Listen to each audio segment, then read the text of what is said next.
All right, we are on chapter 19. Ooh, and the perspective is of Bear Bratsky. Chapter 19. When the announcement comes that there is an assembly, we're all psyched. Why wouldn't we be? It's like a get out of jail free card for a whole morning of classes. What's the assembly about? Who knows? Who cares? In the auditorium, the big screen is set up. That means they'll be turning the lights out. The perfect chance to catch a nap for a guy who was playing video games until 3 last night.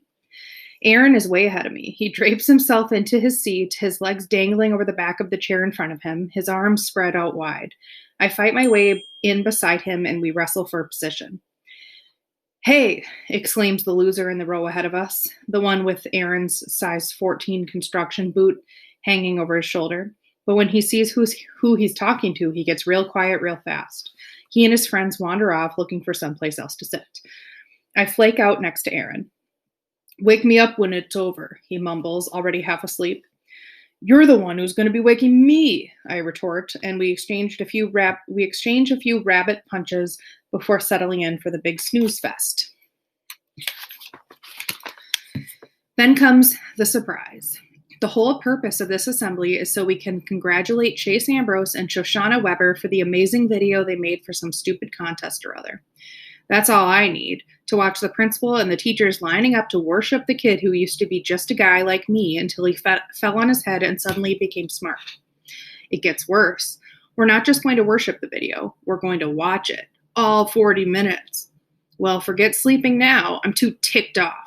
Even Aaron is sitting bolt upright, staring in outrage at Ambrose and the Weber chick on stage. The video starts. That's when my head really explodes. The thing is called Warrior, and it's about that geezer Solway, the meanest old Dumbledore in the entire Greybeard Motel. No wonder the two of them spent so much time with the guy. Beside me, I can practically see steam coming out of Aaron's ears. It's not enough for him to make us look like jerks by doing community service when he doesn't have to, he seethes. No, he has to make a documentary about the place so he can brag to the whole world. And with Shoshana Weber, from the same family that got us put on community service in the first place. And I thought that guy was my friend. But Solway? I demand. What's up with that? Yeah, he agrees. A whole museum full of ancient fossils, and they have to pick... Freddie. Sorry.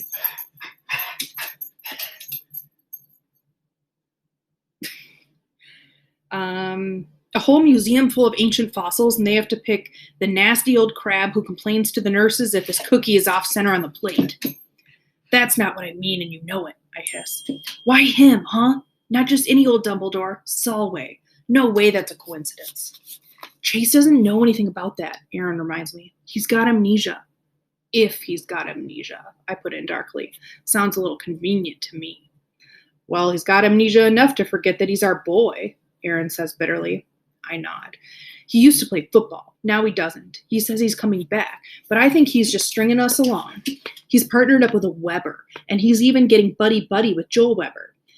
He's making it impossible to get along with. He acts like he's changed, but he's really just cutting us out. On the screen, there's a close-up photo of a gleaming Medal of Honor. In the voiceover, Shoshana explains that this isn't the actual medal that Mr. Solway won. Mr. Wonderful Solway isn't just a hero, he's modest, too. He never wore the dumb thing because he didn't want people to feel bad that they don't have one.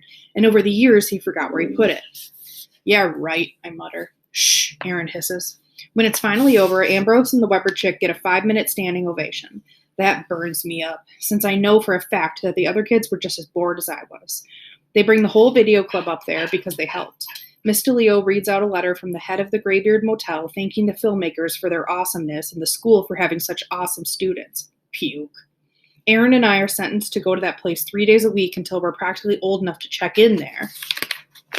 And what do we get for it? Yelled at, that's what, by nurses and Dumbledores both. And Chase, who's worse than us, gets a love letter from the director. I've never been so happy to get back to a classroom. We can't just do nothing about this, I plead to Aaron as he takes the desk next to me. He's walking all over us and we're letting him. For the very first time, he doesn't look at me like I'm crazy. I've got an idea how we can jog his memory. You know, remind him who his real friends are. That was chapter 19.